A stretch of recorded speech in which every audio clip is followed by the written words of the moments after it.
Welcome to this week's Talking Codswallop. I am Gemma. We have a special guest this week who has had many fingers in many pies, or should I say quiches. Ooh. She's a writer, a performer, a stand-up comedian, a voiceover artist, a magician. We'll find out a bit about that maybe later. And she loves the art of a story. Recently, she also dipped her toes into the world of podcasting, which is how I actually found out about this lovely lady. But yeah, please don't be offended by that. I do live under a rock most of the time. I am not at all offended about that. Not at all. Good, no. Good. Because I think that's a perfect way to find out about someone. So please welcome to the show, Lynn Ferguson. Hello, everybody peeps. Hello. Oh, our listeners are called salty tadpoles, by the way, just so you know. Salty tadpoles? Yes. Do they have legs? Like the thing with tadpoles, at what stage of tadpoling are they at? Have they got the legs? Have they got the legs and the hands? Or are they just out the egg? Where are they, your tadpoles? Let's put it this way. It's salty tadpoles and it's meant to be dodgy, so... Oh, I see. You see, I'm a little slow today because of being on the sauce with Chrissy Hawkes. Yeah.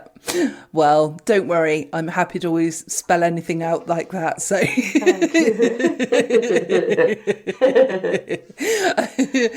it's actually funny. You were saying about Chrissy Hawkes. One of the reasons why I actually listened to your podcast first of all was because I had we had Chesney on a couple of months ago.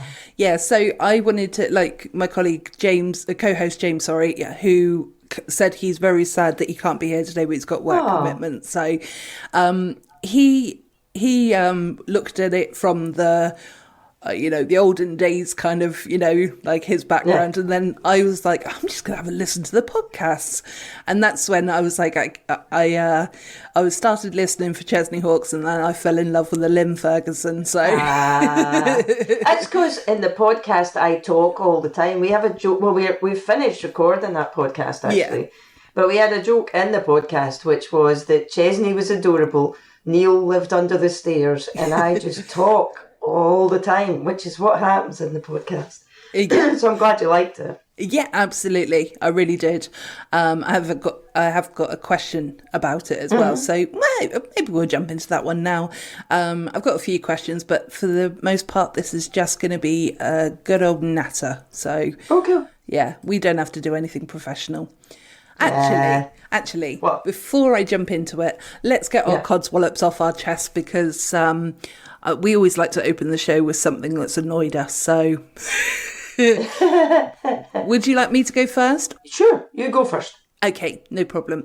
Well, mine is, he makes an appearance quite often, my dog, Mr. Sods. Yeah, he's a lovely dog, and I love him to pieces.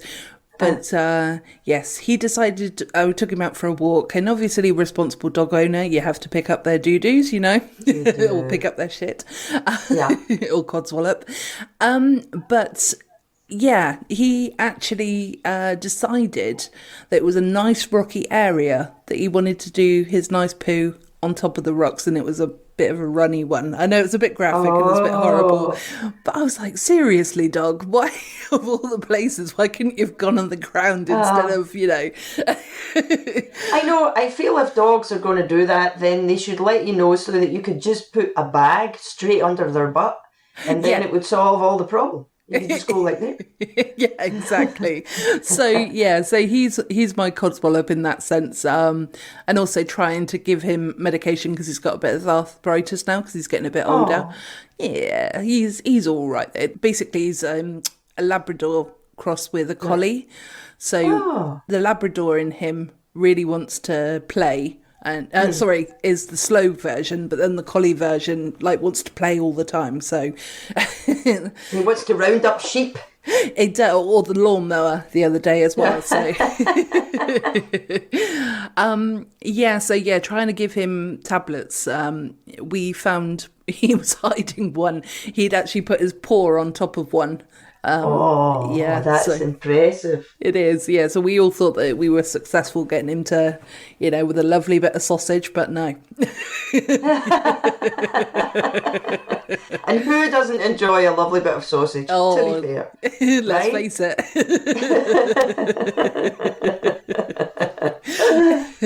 So, do you have anything? I do. Yeah? I do. But mine is a general thing, which I think you might know what it is, which is Tuesdays. I do not like Tuesdays. I see no point to Tuesdays.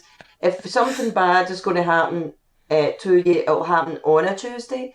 This is now agreed within the family where we notice things. In fact, my youngest son says, he'll go, oh, Tuesday was on Monday this week or whatever. We all recognise that Tuesday is the other thing. Yeah. But he will also, because today is Tuesday that we're recording on, so there's been some glitches. It certainly has. He said to me, he said to me this morning, he said, the thing is, you got to work out on a Tuesday. This is the only thing you got to work out, which is it just a Tuesday or is it a muffin to the junk Tuesday? Because on a Tuesday at one point, when he was at school, somebody threw a muffin and it hit him in the junk, and he said it was quite painful, even though it was a muffin. And he said that would only ever have happened on a Tuesday. So now we have not just bad Tuesdays, but we have muffin to the junk Tuesdays. Oh no! That's our code. Yeah. I mean, I do feel sorry for him, but also that is funny. So. The muffin to the junk, yeah. He thinks it's funny too, but he didn't at the time. He absolutely didn't at the time find that funny, No, I can definitely, I can't personally understand, but I certainly can sort of understand that, yeah, definitely. But yeah, as you just alluded to, I don't know how our technical issues went my codswallop up as well, to be honest, but this podcast originally was going to be a lovely little video, but I don't know. The strange thing is, I moved my desk so that I'd have a nice backdrop. Instead of it being like my bed. There's your mistake. That's what you did. I know. Right? I know. So I thought to myself, right, okay, well, and I did a couple of test runs and I was like, right, it's really not working. It was driving me nuts. And obviously then we're now on an audio version. Yeah. I moved my desk back with the help of my, I'll call him my stepdad, my mum's boyfriend. And and here we are. So you're back. I'm back in my lucky corner. I think that's what you should call it, your lucky corner. I think it is your lucky corner. And then you'll be like, oh, you could call it the Shangri-La. Yes. We have bees. My husband keeps bees. Okay. And he wants to have another hive. So we're getting another hive. And we're putting it in the corner of an area of the yard that we're going to call Bee Haven, right? We were like, oh, that's hilarious. Because the hive is called Buzzywood, because we live in Los Angeles. We've got Buzzywood and Cluckywood.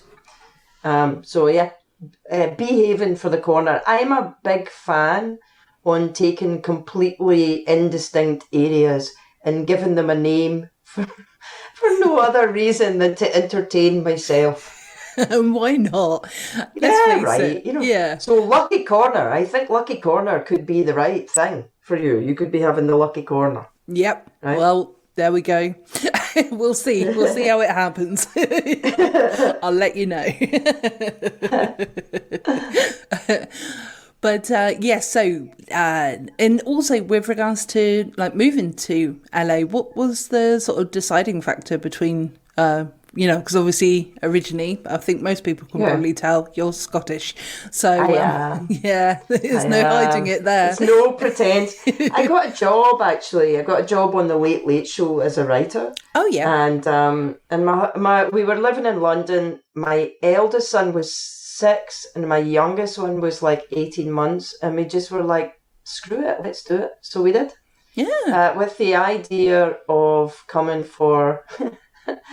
I said I would come for 3 months to try it out, but by the time that we got here, 3 months had passed before our furniture had arrived. Yeah. And so then it was 6 months, and then before you knew it, I was at the Late Late Show for 2 years, and then started a company, and then blah, blah, blah. So that's what brought me here, and now I've been here, I guess, it must be 15 years, nearly 15 years in October. It's crazy. Blimey. So I know. you're definitely 100% American now, so to speak. British person in America. I'm coming back. I'm an American citizen. Yeah. But I'm coming back to do the Edinburgh Fringe this year. I'm going back to the Edinburgh Fringe to do a thing called Storyland, which is my own little show. And then I'm doing a tour of Scotland for a little bit. And then that's a mystery. But I do come back, and I like coming back. But now, again, that's more possible because my kids are old enough. Yeah. Like when I moved here, I just, I think there's not really much point having kids if you don't spend time with them. So when I moved here and the kids were young, and the way that it works in the TV system here, if you're writing late night, you're in the office a lot. So I wasn't spending enough time with the kids, I felt. But now they're older, and in fact, my eldest son is coming to Edinburgh with me. He's going to work at the Edinburgh Fringe. Oh, nice. Yeah, right. So I come back more often now, and I may come back actually even a little more often, do some more travelling, because now everybody's agreed that nobody misses me that much. It's probably because I name indiscriminate little places. I give them magic names, Yes. Like in the backyard, I have a thing called the fucking Serenity Garden because I was working on a project that was really difficult, and I'd come out of the studio and into the backyard, and my husband was there, and he went, "Are you all right?" And I went, "No, I need you to build me a fucking Serenity Garden." So we have the fucking Serenity Garden. Yeah. It's fucking serene as well. So, See, do you sit there like, like what's they called? Like a Buddha or, whatever, cross-legged? I actually don't spend a lot of time there. There's a fountain there. Oh, which nice. Is nice. I know, right? So there's a little fountain in it, and not a big fountain, just a little fountain. But the bees really like the fountain, and so do crows. We have a lot of crows. They like to come and hang out in the fountain. So actually, the fucking Serenity Garden has become like some kind of nature watch, where it's just all these different creatures there.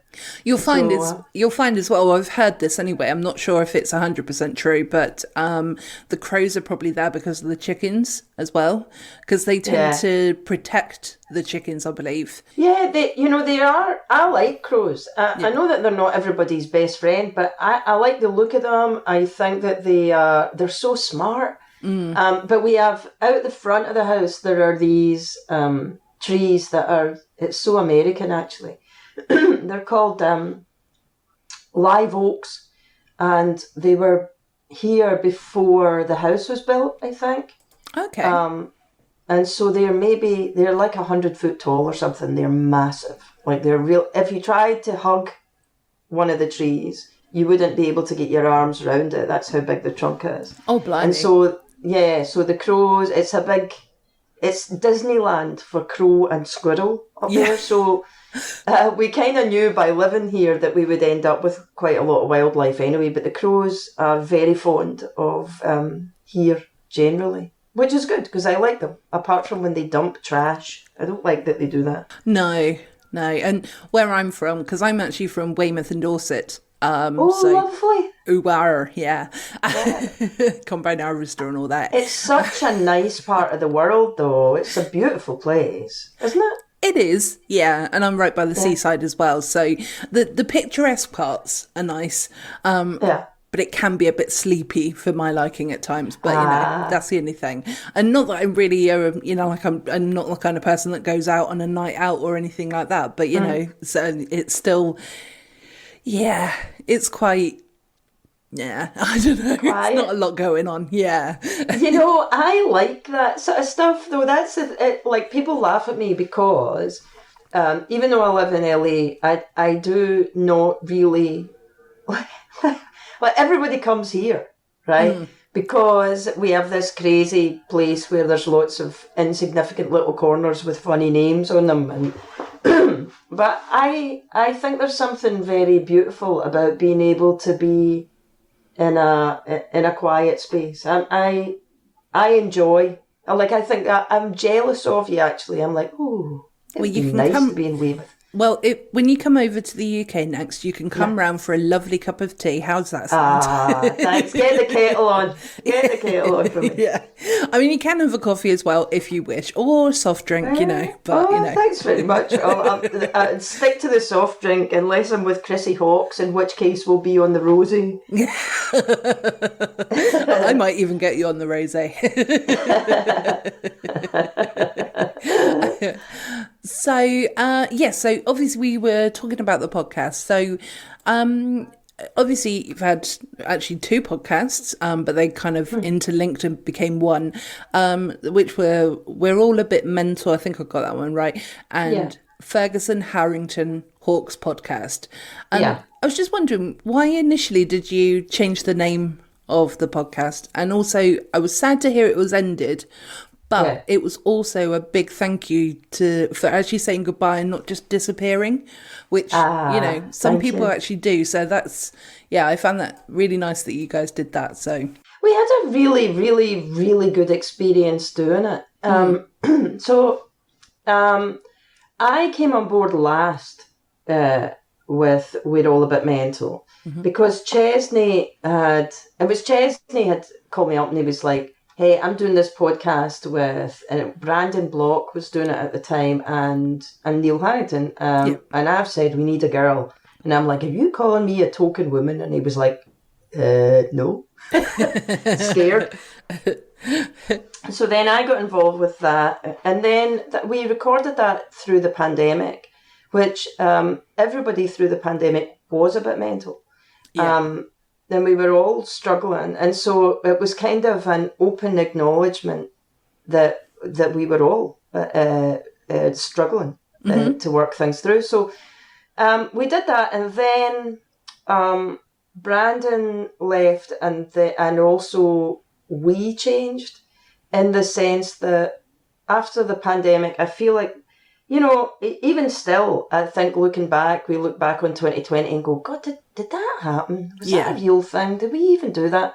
So we wanted to move on from that, which was that everybody went into a place where they were just trying to feel better or like trying to get back to some sense of normality. So we're like let's reconfigure this and change it and just show up and do the podcast. Yeah. But we don't have to talk about mental health or whatever. We just can be there by doing that.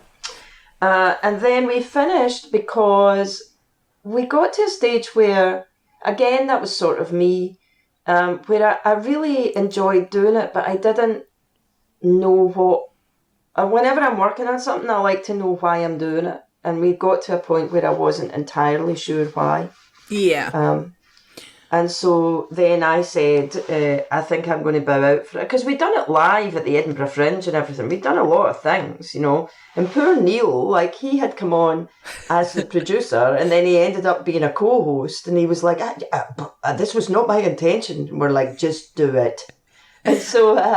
and he got stuck in a cupboard as well, didn't he? Under the stairs, yeah. So we had a really good experience. And then and we all ended the podcast on really good terms. It couldn't have been nicer, really. It was really good. So it is a sort of watch this space because I think we will do something else. It's just, I think there's so... I just don't want to do something unless I really want to do it. I think that's fair. Yeah. Yeah. And it's like you do, the time that you spend committing to this podcast, you do it because you love it, right? Yeah. And that means that you get something out of it. Like you learn from it and you'll develop from it because you're committing to it. But if you're just showing up for something, then there has to be a reason for doing it. So that was kind of it, and we were all good. And Chesney travels so much. I mean, that guy works so hard. So we were navigating all manner of places. It was funny. And then I suppose you've got the time difference as well to take into account for Neil as well, didn't you? As well. Yeah. So. Well, yeah, because Neil's over there, and then at one point I think Chesney was, I can't even remember where he was. He might have been like Denmark or something like that.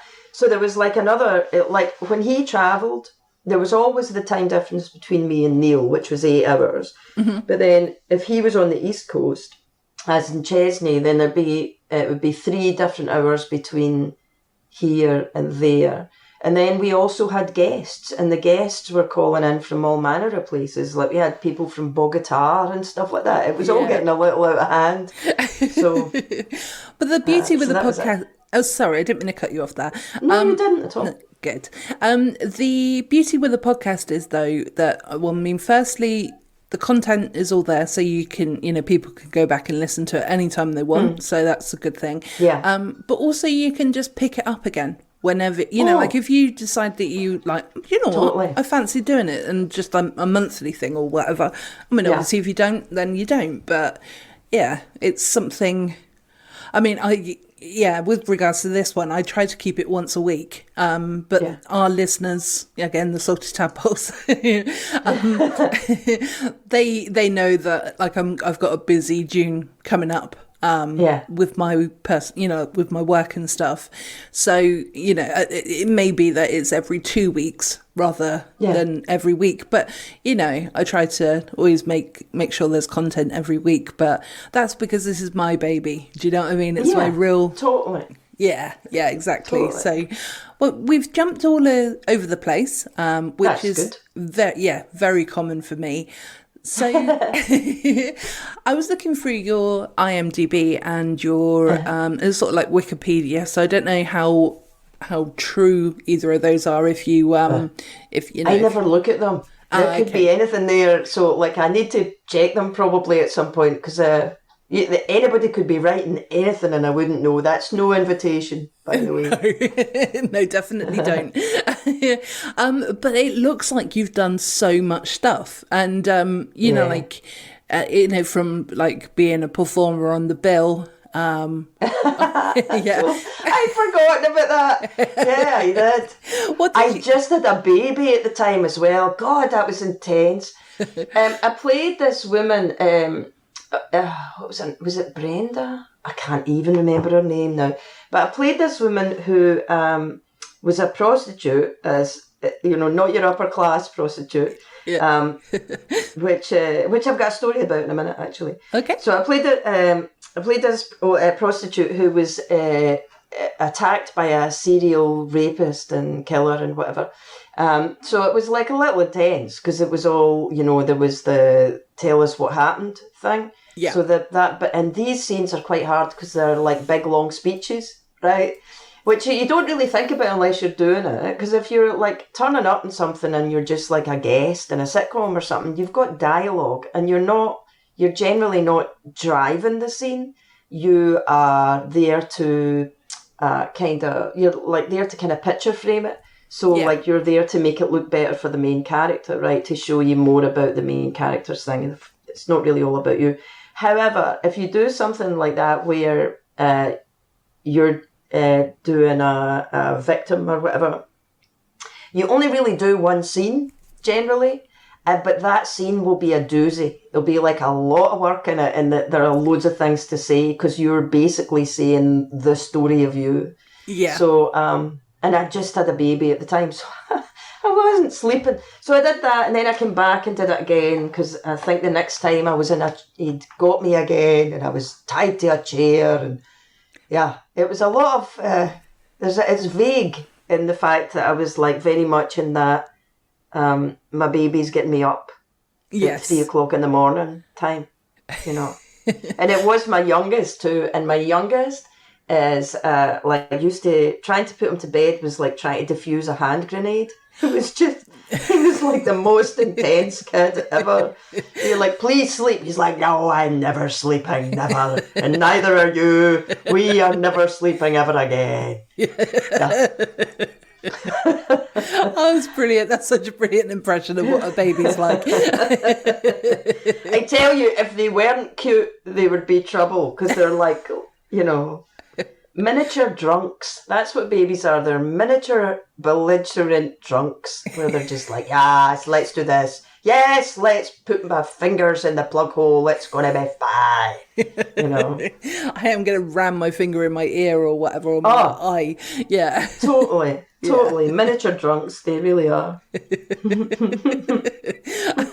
And what was your prostitute story? The other one. I am actually, part of the reason I stopped doing the podcast with Ferguson Harrington Hawkes is I have another podcast coming out called My Index to Sex, which is a client of mine. So I work with people doing story and helping them write books and, you know, working on their plays or whatever. Yep. And a client of mine was at one point the highest paid prostitute in America. Oh, wow. And so, it was in the like 90s, really though, doing sort of 90s noughties, as it were, aptly. And so she kept an index box with cards of all of her clients on it. And so in each episode, she picks a card out of the index box and we talk about that client and what he wanted and why he wanted it. And it's quite funny. It's a little crazy. Yeah. But obviously because we can't use their real names. Yeah. She gives me the initial and I make up a name because in the same way that I like make up names about corners like Lucky Corner or Fancy Place or fucking Serenity Garden, I am the person that makes up the name. So like we've got Mr. Fancy Blancmange and we've got Woody Chopper and stuff like that, right? And we go through, it's kind of like what it is like to see the other side. Like, she's not ashamed at all of being an escort, not at all. And it's interesting to see the world from her eyes. Yeah, I was going to say, I don't think that people should be ashamed either. If you choose that way of life, you choose that way of life. You know, it's everyone's got a path that they want to walk down. So, you know, just walk it with pride. And obviously, I suppose in that line of work, you have to be a little bit more careful, you know, than me doing my job, you know, an order processor, you know, the most I can get is a paper cut, but or actually stress, but you know. Yeah, well, she does. One of the episodes we talk about is about when she got arrested. We have an episode about what happened when she got arrested. So we're looking at probably putting that out. We've recorded, I think we've recorded 10. We're looking at putting it out towards the end of the year, I think. Oh, awesome. Yeah, but that was like one of those things where I come back to, which is it was something that I wanted to do, so I'm going to do it, you know, which is kind of the way, like, that when you look at the stuff that I've done, there's a whole load of things that are disconnected, right? Where you go, well, you did that, and then you did that, right? Okay. Why? And I'm like, because I wanted to. So it's a rhythm for me. Yeah, because I was going to say, is there anything that you say no to? Because it does seem like you say yes to a lot of things, but then I suppose, I mean, you probably do say no to things, but the yes journey kind of can take you to different routes, can't it? So, yeah. I do say no to anything that I think I've done before, right? Like, one of the things with... I don't like to revisit not that I'm not afraid of going back to the past or whatever, but I feel like we're on the planet for such a little time. Like we're only here for a little while, you know, a couple of breaths. Mm-hmm. That if I'm going to do something, and literally if I'm going to do something that takes me away from my husband or kids or chickens or dogs, and I'm not so fussed about the bees, then it has to be something that I really care about. So like with Storyland that I'm doing in Edinburgh, it matters to me because I wanted to write something that was, I wanted to do something that like allowed people to know my stories but think about their own. Like there's a piece that we would do within Ferguson and Harrington Hawkes, where I would ask people to tell me a story and then I'd tell them what I heard in it. Mm-hmm. I kind of wanted to do something that was a little like that, but do it live. Because I feel like we get told a universal story, which is the world is bad or refugees are coming to take your house, or like just shit where you're like, that, you know what, that's not true. Like, Jacob Rees-Mogg does not get up in the morning and think about you. He doesn't, right? And any of the stuff that says he does is a tale of fiction, right? It's a fictional tale we all agree with or are complicit in.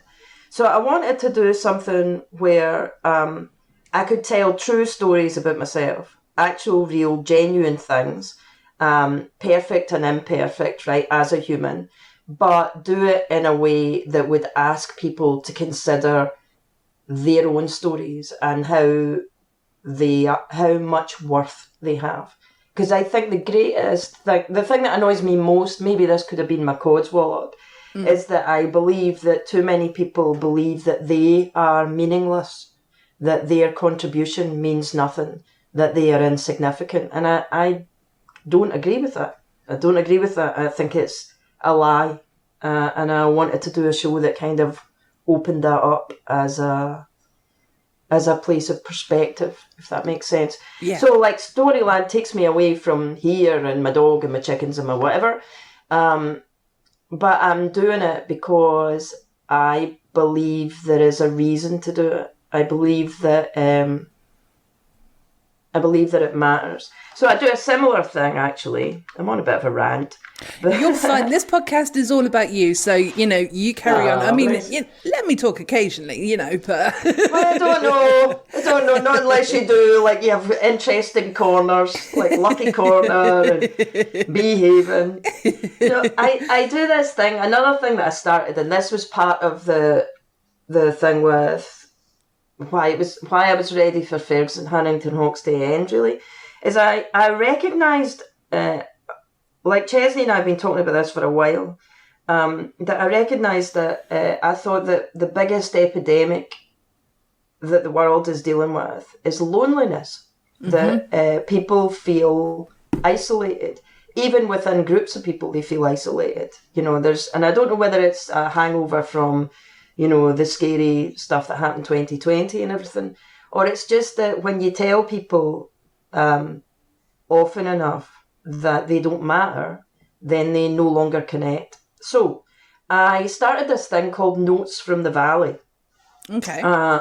Which is a blog that I do every Sunday, because I used to have to call my mother on a Sunday, wherever I was in the world. I used to have to call her, and I had to work out what time it was, like in Cumbernauld. Like I had to get 2:00 in Cumbernauld. So it would be time I would be calling in the middle of the night from Australia and stuff like that. Because my mother would, it'd shoot me if I didn't. So my mother's passed now. She died just after I moved here. Oh, and, sorry. No, well, we all do. And also she was a wonderful woman. So I'm really grateful for having had her in my life.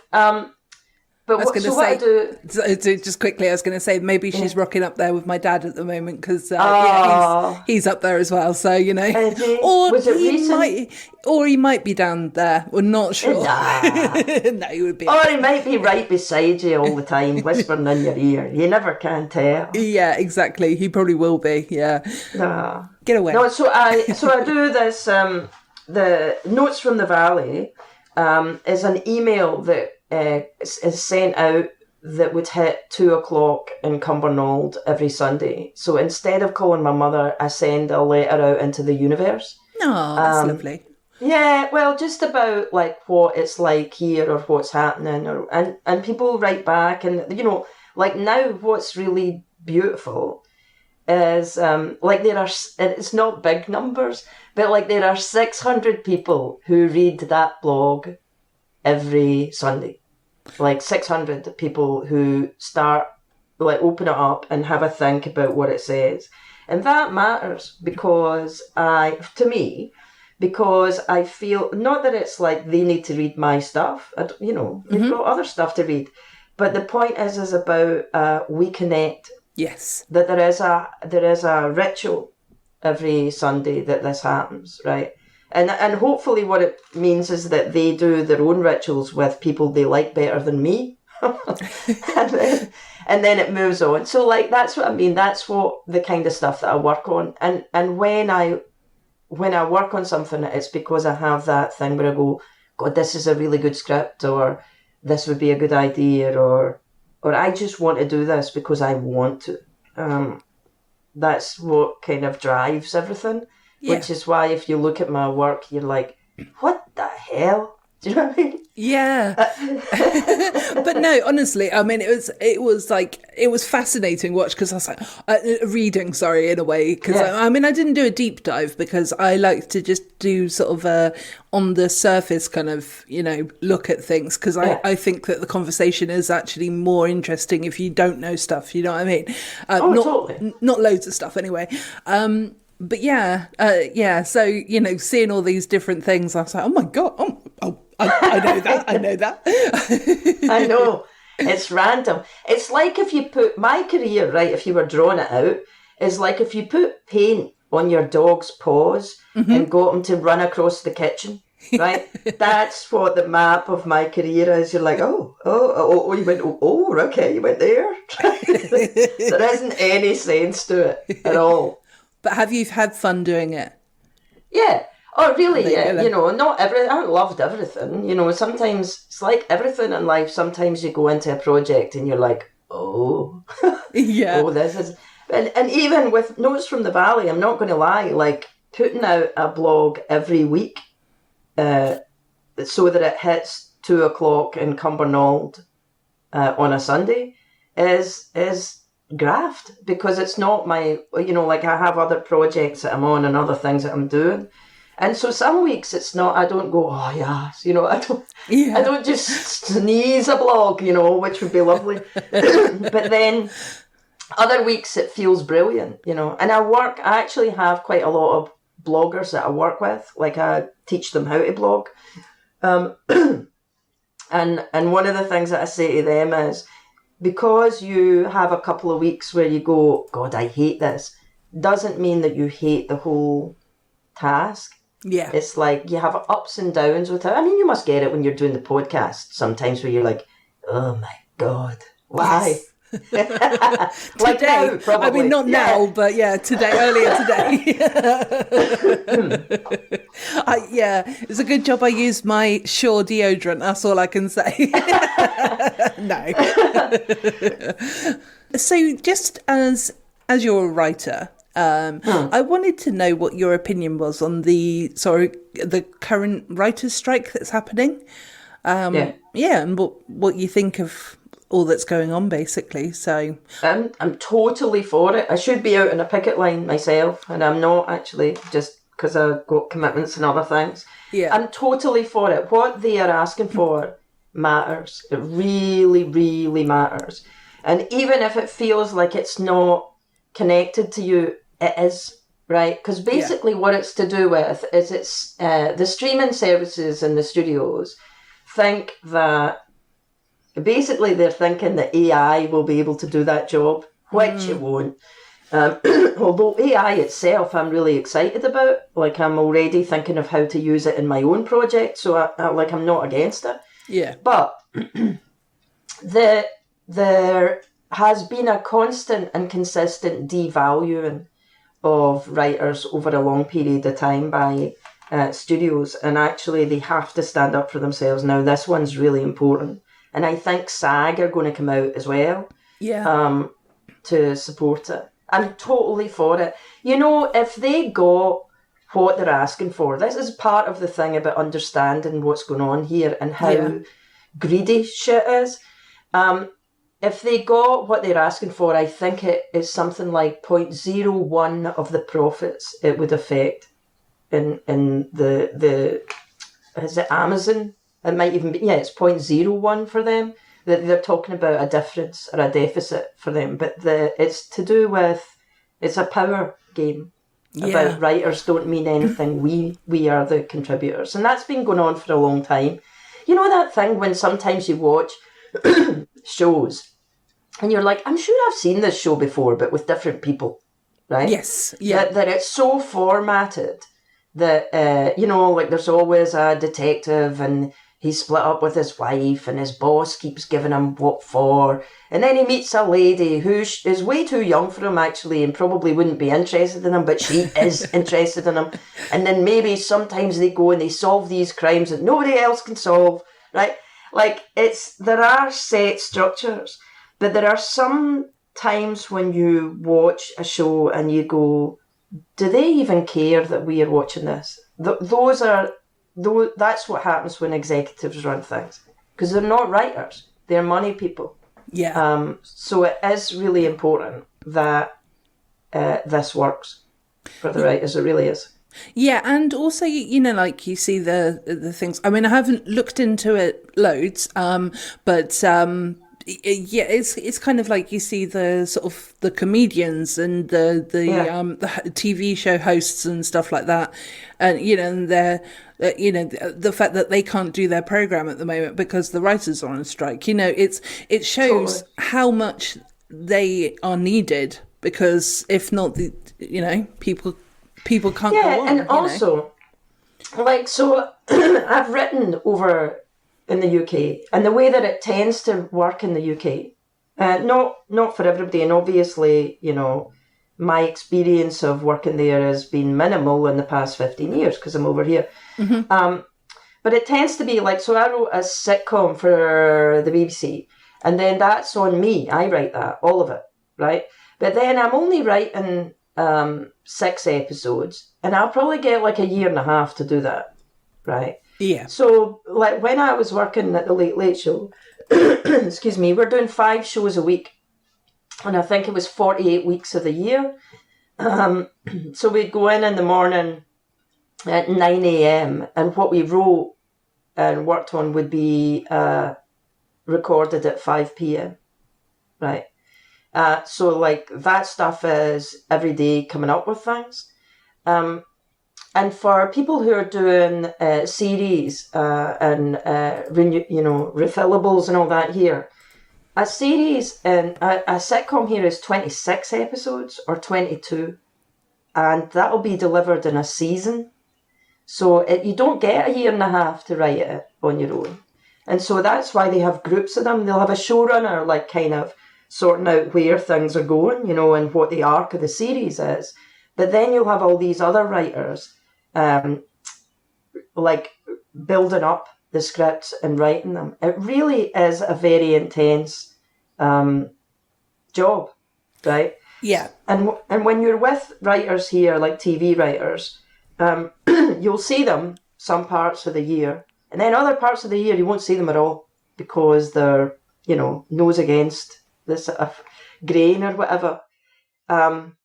It's a lot. If you think of the level of content that goes out, it's not just a lovely show that is like 6 episodes and then done till next year, Yeah, I think sometimes as well as the viewer, we neglect to sort of see that side of things as well. I suppose it's a tricky one, isn't it? Because, like, I suppose if it's done that well, you do neglect to see the work that's gone into it because it looks real, if you know what I mean.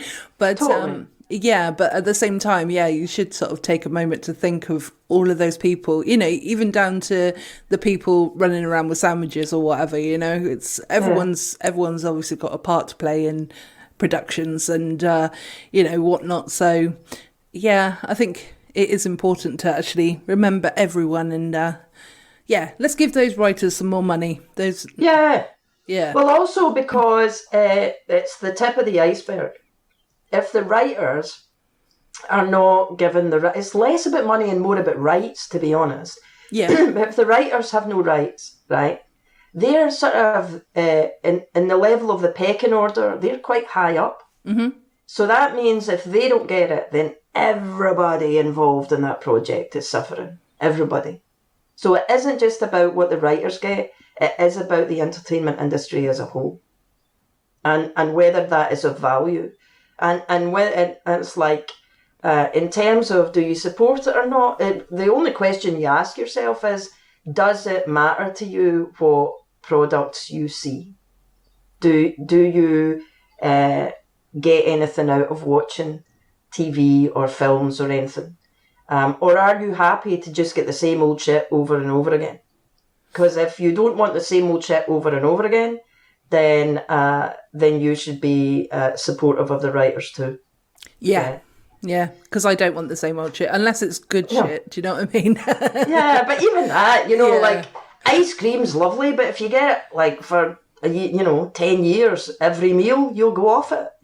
Yeah, I mean, like even Game of Thrones, in my opinion, went downhill. So I don't know if you ever watched that program or not, but it's not. It's too violent for me. Okay. I like. Do you know the things that I like? I like things where it's detective stories, where there's gruesome murders happen in a village, but nobody's really that bothered about it, and they all still have a bake sale afterwards. That's my kind of thing that I like watching. Give me more of them. Yeah. Sounds good. I do love how it went from a gruesome murder to to a bake sale. Yeah. And it's like, is the bake sale included the gruesome murder? Yeah. But that's how my mind goes. Sometimes it is. Sometimes it's a battle over cakes or whatever. I think it's hilarious. Like you get these little midsummer murders where you're just like, nobody seems that, but she just had her head chopped off and nobody seems to be that scared about it. Everybody's just getting on with it. Fa la la la la. Right? Like, holy moly. Honestly, yeah, sometimes it is funny. So obviously you've done, I keep saying obviously, but I mean, it's obvious to me, it's obvious to you, but it might not be obvious to everybody else. But anyway, so you've done some voiceover work. You have played Mac on Chicken Run, haven't you? Yeah. Yes. Yes, indeed. Yeah. What is voice work like, first of all? Do you actually get to hang out with people, or is it more like a solo thing there? It's for Aardman, they are very specific, and it's mostly solo. I really, really, really love working with Aardman. I think they are proper artists in every sort of the way. Like the animators are incredible. The writing is smart as hell. Yeah. And Sam, who's directing Chicken Run 2, the inside of his brain is like one huge... It must be like the Sistine Chapel or something in there. He has all these... He's keeping all these kind of plates spinning all the time. Yeah. And yet he can see tiny, tiny things. So no, like when I record with them, I usually turn up in my own... and then... it's about getting... It's not even like recording like this is recording, where, like the point is to have a conversation. Yeah. With that kind of recording, you're looking at getting the sound exactly right. It's probably a little bit like opera or something like that. You want to get the sound exactly on the spot, which sounds weird to do, but it's such a... so I've done a bit of writing on Chicken Run 2 as well, right? Okay. And one of the things that we talk about with Sam is that I will shorten lines when I can, because if I can take certain words out or shorten, like take out a sentence, I will have saved the budget, the equivalent of a small car, right? It's a very expensive thing to do. Yeah. So I'm like, hey, do you want to save a small car? And he's like, oh, what do you mean? And I'm like, well... The initial one, there was one group reading without Mel Gibson. We all met together. In this second one, it's partly because we started during lockdown. Yeah. I think that was maybe it, that we've all just done it individually, Yeah. And then it's put together in the giant brain of Sam. Yeah. And I was going to say they are geniuses, because they're the guys behind Wallace and Gromit, aren't they? Yeah. Yeah. So, and Shaun the Sheep and all that. They're just they're and Creature Comforts. Yeah.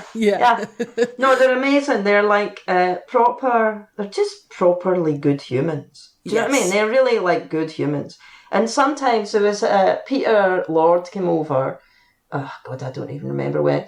And called me up and he said, I'm going to a party tonight. Do you want to come? And I was like, really? And he went, yeah, well, just I could do with a +1. Do you want to come? And I was like, okay. And I think it was the head of Sony's party. And it was all Brad Jelena and George Clooney. And it was like, and me and Peter. You're like, whoa. And it is like, what a sandwich. It was just, they're just good. You know what I mean? And he had his Blue Peter badge on, and he's a properly good human. Yeah, I really absolutely. like him. Oh, well, I'm glad. I'm glad to hear. You know, it's always nice to know that the people that you admire are as nice as you imagine they would be. You know what I mean? They really are. They are what you would hope they would be. Yes. Do you know what I mean? When you go, I really hope that they are. And sort of more than that. They're just... Whenever I get a call saying that I'm doing stuff with Aardman, I'm like, oh, hooray! Yeah. It's like, oh, magic. Yeah. So going back to what you said earlier, that, you know, you don't tend to go backwards, but in that case, you will always go backwards when it comes to them, really.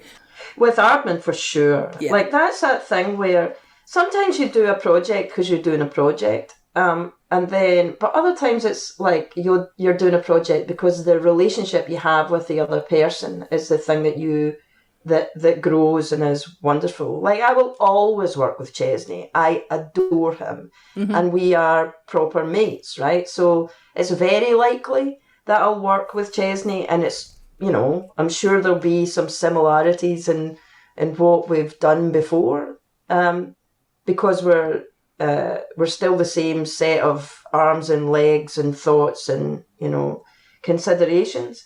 But I don't think, for me, going back to something where it's like trying to recreate the past, it would work, right? And even in Chicken Run 2, that's not what happens, you know. I can't tell you anything about it, obviously. No, but, I won't ask. No, I can't. But apart from the truth, which is that they're lovely. But you have to acknowledge the passage of time. You know, I like in work for it to have a truth. And if it has a truth to it, then you have to acknowledge that time has passed, that we're not all in the same conveyor belt as we were before. Yeah. Yeah. Yeah. That's a beautiful way of putting it. You must be a writer. Some days I don't feel like it, just so, you know. Some days I'm like, oh my God, get me another fucking Serenity Garden, right? It's like, you've got fucking one. I know, I've got one. There is a thing I would say, actually, to anybody who wants to write, because I really do, I would like people to. I really do want people to see value in their own stories. That with writing, the trick is to start and only concern yourself with numbers. So, like you say, I'm going to write 500 words today, right? Like, so for example, somebody had talked to me about writing a book, and I'm like, seems like an awful lot to do. But then I just do it by numbers, and now I'm at like 25,000 words, which is like a quarter of the way through.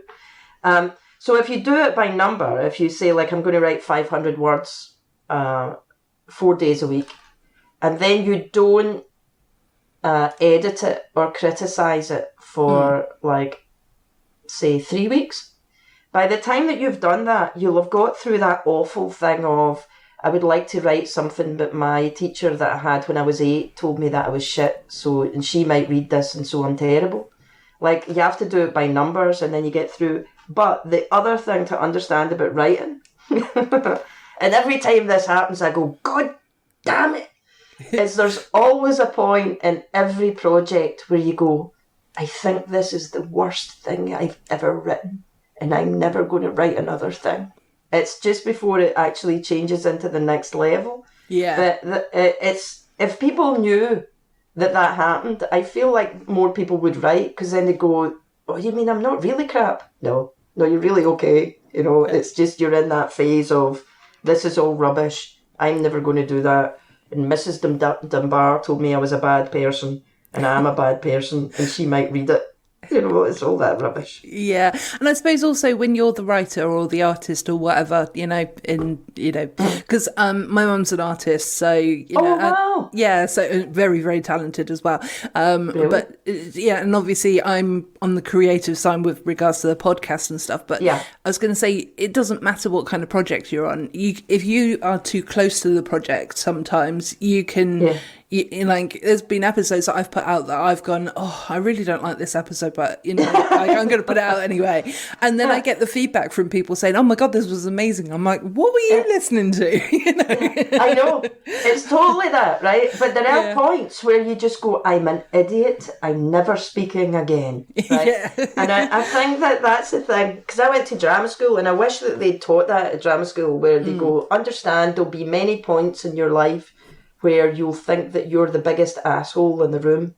And sometimes you'll be right, you will be the biggest asshole in the room. Yeah. But you've got to move forward through it, Yeah, absolutely. Yeah.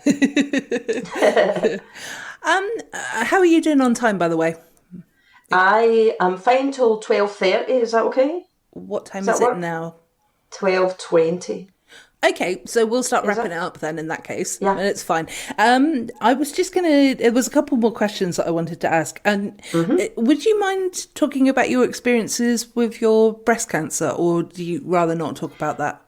I'm okay talking about it because the only time that I don't really like talking about it is where I feel like it gives me some nobility over other people, Like cancer's a weird thing because I say it's sort of like dogs in a way.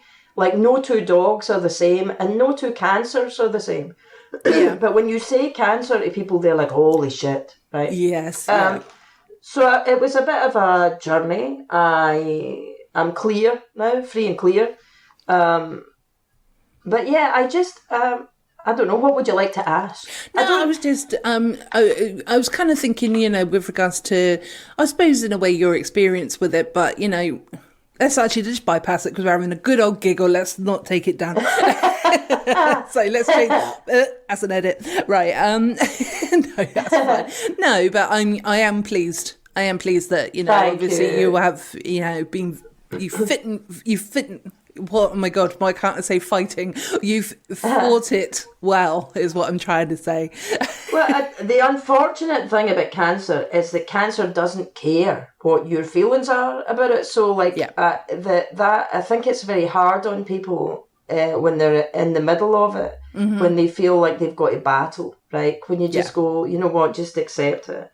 But also the other thing that I sort of the only reason I'm ever really reluctant about talking about it, and I do talk about it. In fact, this week's blog on Notes from the Valley, there's a bit about it. Okay. But only because it reflects something else. It's about a time period more than the big woo.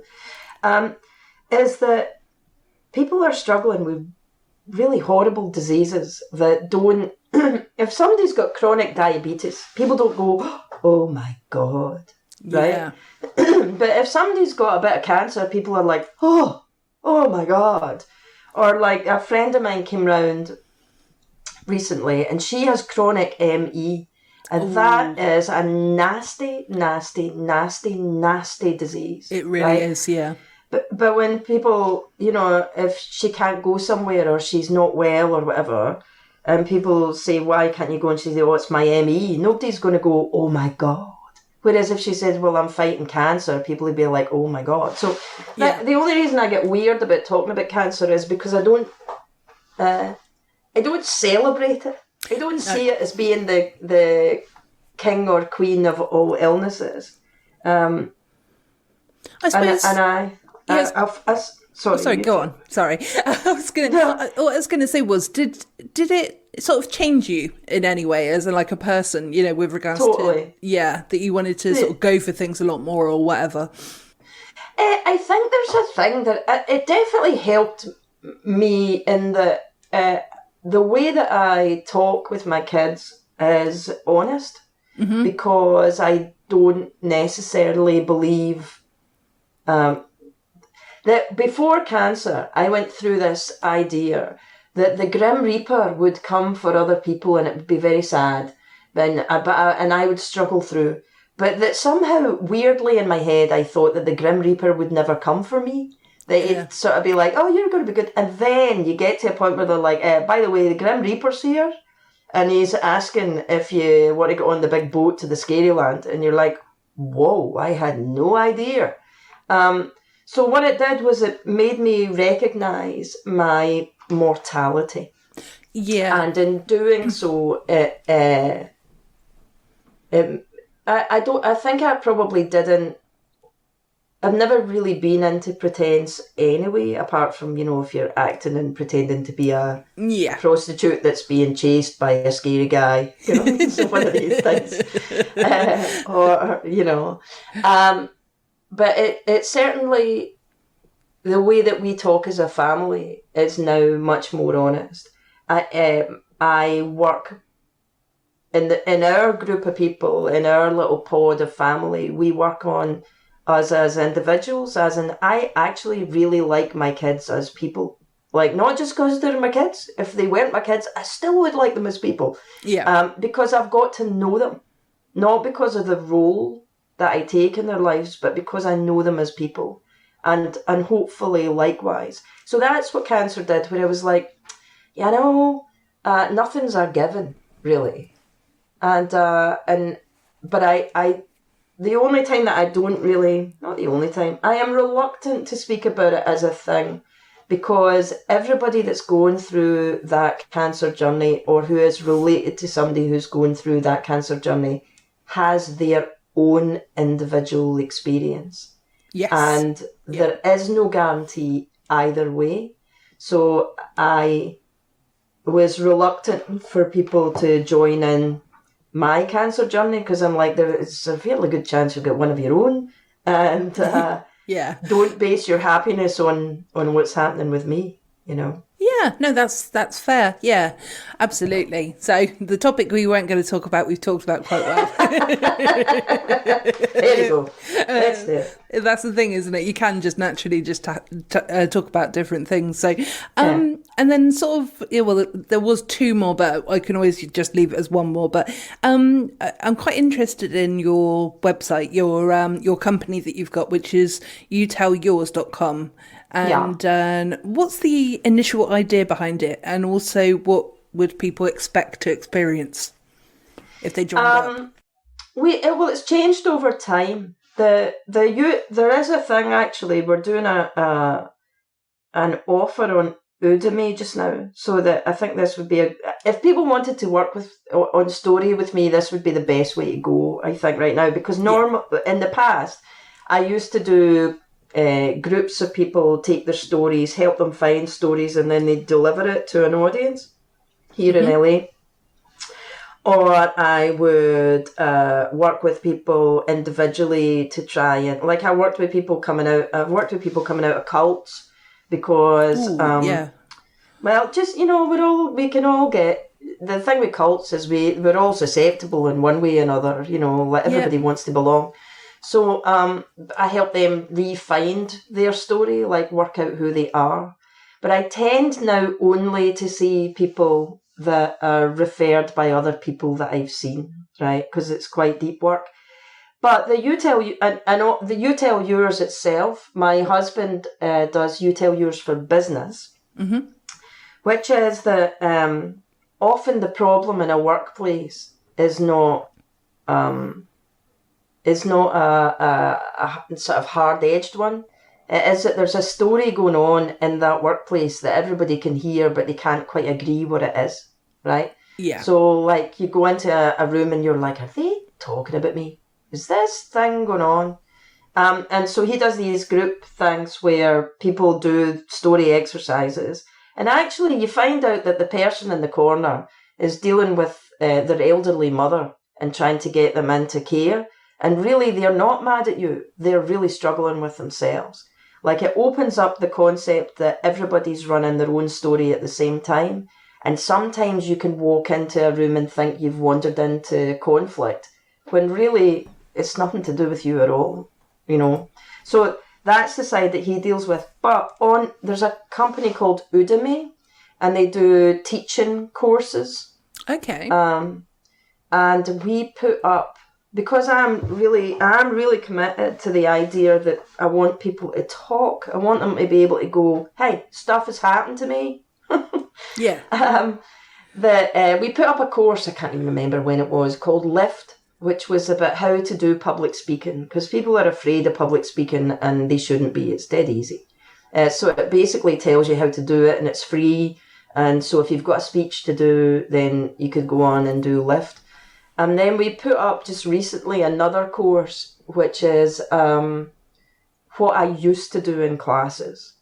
And it's about how to find your individual narrative and be able to use it. So it's like basically a course that if you're trying to find out who you are, or if you want to talk about your family tree, or you think that you've got a memoir that you want to write, or you're having problems with writing your CV, right?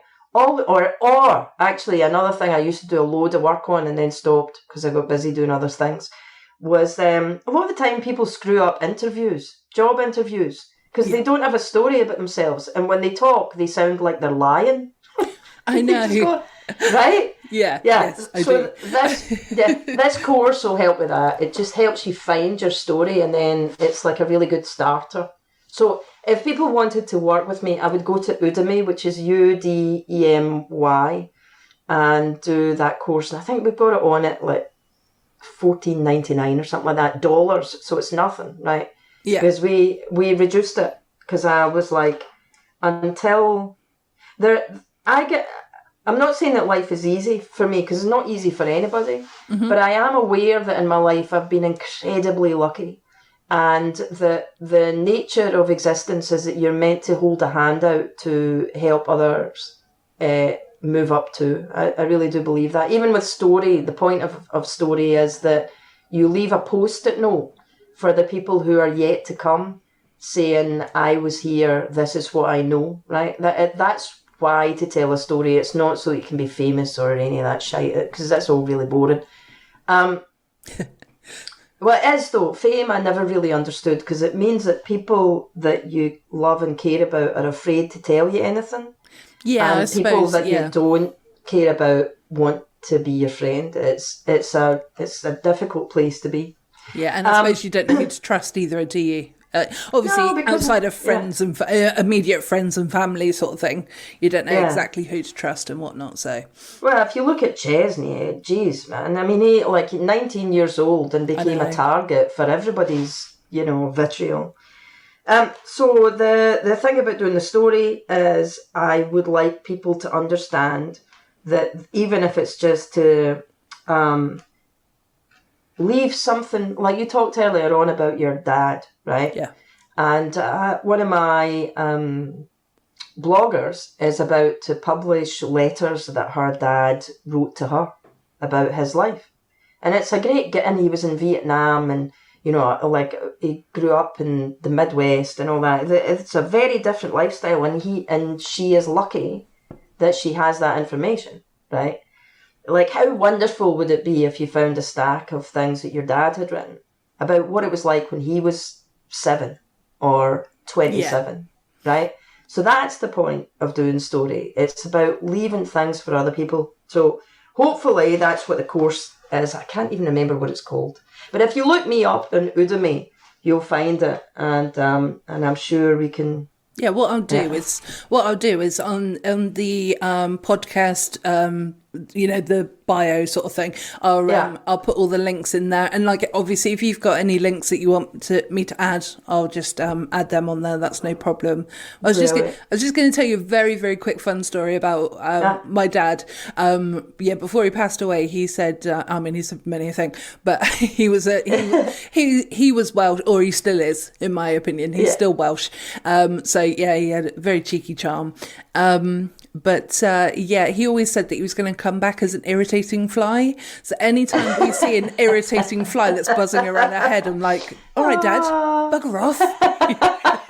Isn't that the best, though? Yeah. And that's that thing about having a story when the person's gone is the thing that makes it still okay. Yes. Yeah, exactly. So just quickly before I let you go, because I know you're dying to leave. It's just, it's still day here. It's like evening with you, but I'm like, oh man, I've got stuff to do. And I should have done it earlier, but then that Chrissy Hawkes had me on the Rosie this morning. Well, not this morning, last night. But, yeah, she's terrible. She's a terrible lady. I'm sure she is. Danger. Yeah. But no, I was just going to say, what are your social medias, websites and things like that for people to check you out? I am Lynn Fergie on Instagram. I am Lynn Fergie on Twitter. I am Lynn Ferguson on Facebook. And but everything that I write or anything that's really about new stuff that I'm doing is lynnfergie.com. Okay. Yeah. Yeah, and it's, obviously people will probably realise how Lynn is spelt, but it's Lynn. And then, because there's quite a few different spellings, isn't there? So I know. Yeah. Oh my God, I know that, right? Especially the spellings that I get over here when I have a Scottish accent in LA. It's like Lun or Lun. I'm like, no, it's not Lun. Well, the people in America as well, they can never pronounce my name properly either. It's either they either come up with Gema or Gemma. Oh my God. Oh, yeah, we're close. But there we have it. So, Lynn, I think that we've been talking enough codswallop this week. I have been Gemma or Gema. Gema. And you have been... Lynn Ferguson. Yay!